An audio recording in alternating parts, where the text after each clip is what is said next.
اعوذ باللہ من الشیطان الرجیم بسم اللہ الرحمن الرحیم وعن مطرف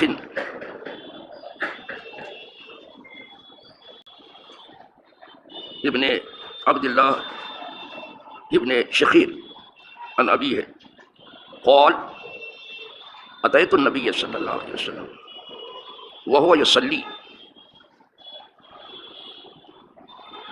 ولجوفه عزیز كعزیز المرجل یعنی يبكي. وفي روایت قال اتیت النبی صلی اللہ علیہ وسلم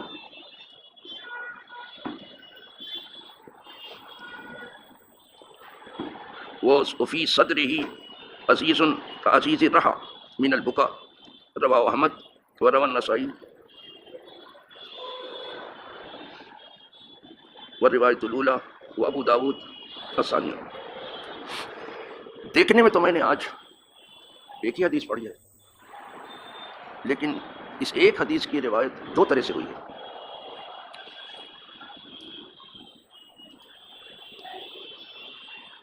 یہ مطرف ابن عبداللہ ابن شخیر اپنے باپ سے روایت کرتا ہے، یعنی ڈائریکٹ مطرف نے کچھ نہیں کہا، یہ باپ دادا سے روایت کرتے چلے جاتے ہیں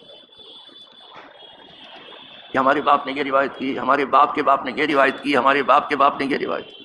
اس وقت یہ تذکرہ تھا. جان چھڑکتے تھے لوگ. ذرا بیان کرو حضور نے کیا فرمایا. کہتے ہیں کبھی دادا پر دادا ہوئے جس سے روایت کر رہے ہیں،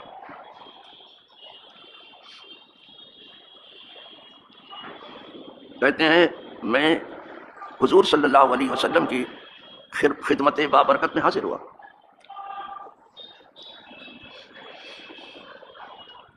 اس حال میں کہ آپ نماز پڑھ رہے تھے، حضور نماز پڑھ رہے تھے. اس وقت میری حاضری ہو گئی اور آپ کے شکم مبارک سے ایسی آواز آ رہی ہے جیسے کوئی ہانڈی پک رہی ہے. اس وقت حضور کثرت گریا پر تھے، بہت زیادہ رو رہے تھے. اور امت کے لیے بھی یہی کہا تھا اگر تمہیں پتہ چل جاتا کہ آگے تمہارے کیا ہے تو سب یہاں ناز نخرے سب بھول جاتے آپ، اور ہنستے کم روتے زیادہ. وہ حدیث اس طرح سے ہے لو کنتم تعلمون ما اعلم لضحکتم قلیلا ولبکیتم کثیرا. جو حقیقت میرے اوپر اللہ نے کھولی ہے، اگر کہیں تم اس کو ٹھیک سے سمجھ لو تو ہنسنا بند کر دو، رونا شروع کر دو. آئی بس یہ سب اپنی تنہائیوں میں بہت روتے ہیں بندگان خاص. حضرت آدم کا رونا تو لگتا تو زمین بھر دیں گے رو رو کر. حضرت یعقوب علیہ السلام کا رونا بینائی ہی چلی گئی،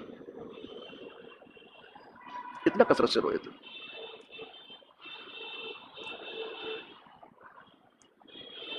یہ جتنے بندگان قدسی ہیں ان کے ہاں رونا بہت ہے. وہ اپنی تنہائیوں میں بہت روتے ہیں، اور وہ روتے اس لیے ہیں تاکہ ہم کو ہنسا سکیں اپنی امت کو. قیامت کے دن بھی حضور روتے جائیں گے اور امت کو ہنساتے جائیں، امت کے غم میں امت بخشی جائے کسی طرح سے.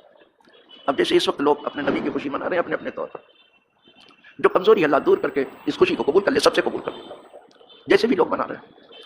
اور جو بیٹھے ہوئے ہیں کچھ نہیں کر رہے ہیں، اللہ انہیں بھی توفیق دے کہ وہ خوشی منائے اور جانے کہ یہ ایسی خوشی ہے کہ صرف اللہ والوں کو نصیب ہوتی ہے، سب کو نہیں ہوتی. وہ تو یہ دیکھتے رہیں گے کہ یہ بدعت تو نہیں ہے. انا للہ و انا الیہ راجعون. تو آپ کے شکم مبارک سے ایسی آواز آ رہی جیسے کوئی دیگچی پک رہی ہو، پتھر کی ہانڈی ہو یا تانبے کی ہانڈی ہو. جب وہ جوش مارتی ہے تو پکنے کی جو آواز آتی ہے اس طرح سے سینے سے آپ کی آواز آ رہی ہے. ان کثرت گریا پر تھے حضور، بہت زیادہ رو رہے تھے. کبھی کبھی تو چپ کرانے کے لیے جبریل امین اترتے تھے. بس چپ کرا دیں، میرے محبوب سے کہو کم نہ کرے. اچھا صاحب، آپ کے سینے مبارک سے ایسی آواز آ رہی جیسے ہانڈی پکنے کی آواز.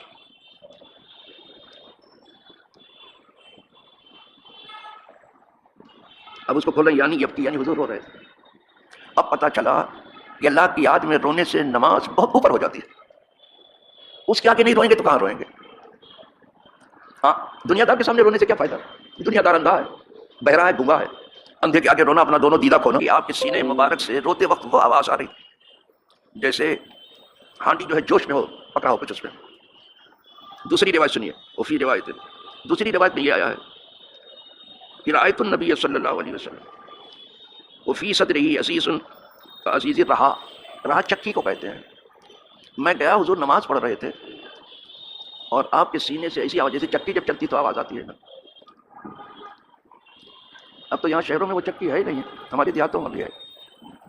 بہت کم لوگ جو ہے وہ بازار سے آٹا پسا کے لاتے. ہم لوگ یہاں سب گھر کا جو ہے آٹا ہوتا تھا، گیہوں بازار سے لیتے تھے. لیکن گھر میں ہی عورتیں سب اس کو پیس لیتے تھے. تو وہ چکی جب چلتی تو آواز کرتی ہے. تو کہا جیسے چکی چلتی ہے آواز آتی، اس طرح سے آپ کو. تو ایک جگہ ہانڈی کے جوش مارنے کی طرح سے سینہ مبارک سے آواز آ رہی تھی. اور دوسری روایت میں ہے کہ جیسے چکی چلتی ہے آواز آتی ہے، اچھی خاصی آواز آتی ہے اس میں، ایسی آواز آ رہی. بات ایک یہ، انہی سے روایتیں دونوں.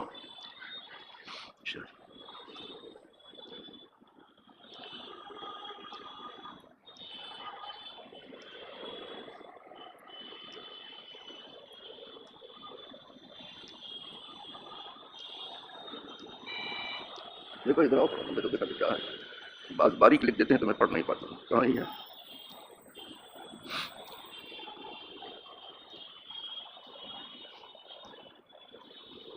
چلیے من البکا، کوئی رونا.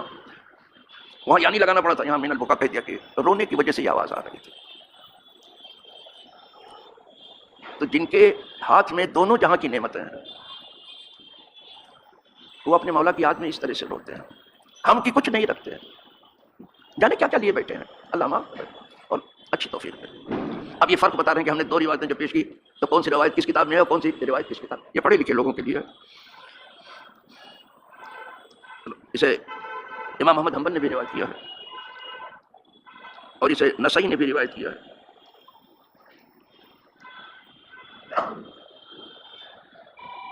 لیکن پہلی روایت جو ہے ابو داؤد شریف کی ہے. وہ روایت الاولی وہ ابو داؤد ثانیہ. نسائی نے پہلی روایت کیا ہے، ابو داؤد نے دوسری روایت. یہ کتابوں کا نام بتا دیا. یہ تھوڑی سی آنکھ کی کمزوری نے بہت گھٹنے دکھا دیے ہیں. بہت باریک نگاہ چاہیے. ایک حدیث ہو گئی، ایک اور سن لیجیے. یہ دوسری فصل ہے تو دو کر لیجیے. وان ابی ذر قال قال رسول اللہ صلی اللہ علیہ وسلم اذا قام احدکم الى الصلاۃ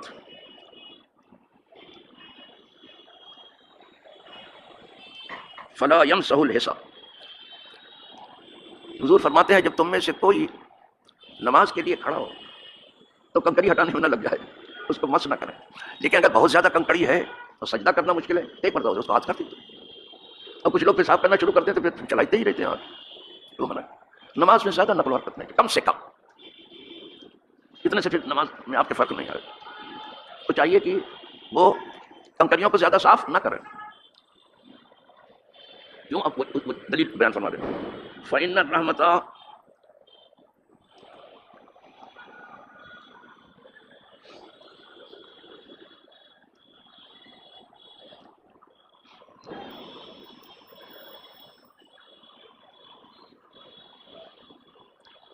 اس کو بھی دیکھیں باریک لکھ دیا ہے، بہت کوشش کرنے پہ بھی نہیں پڑھنے میں آتا.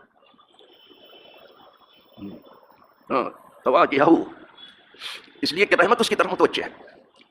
جب آپ خدا کی طرف متوجہ ہیں تو رحمت خدا آپ کی طرف متوجہ ہے.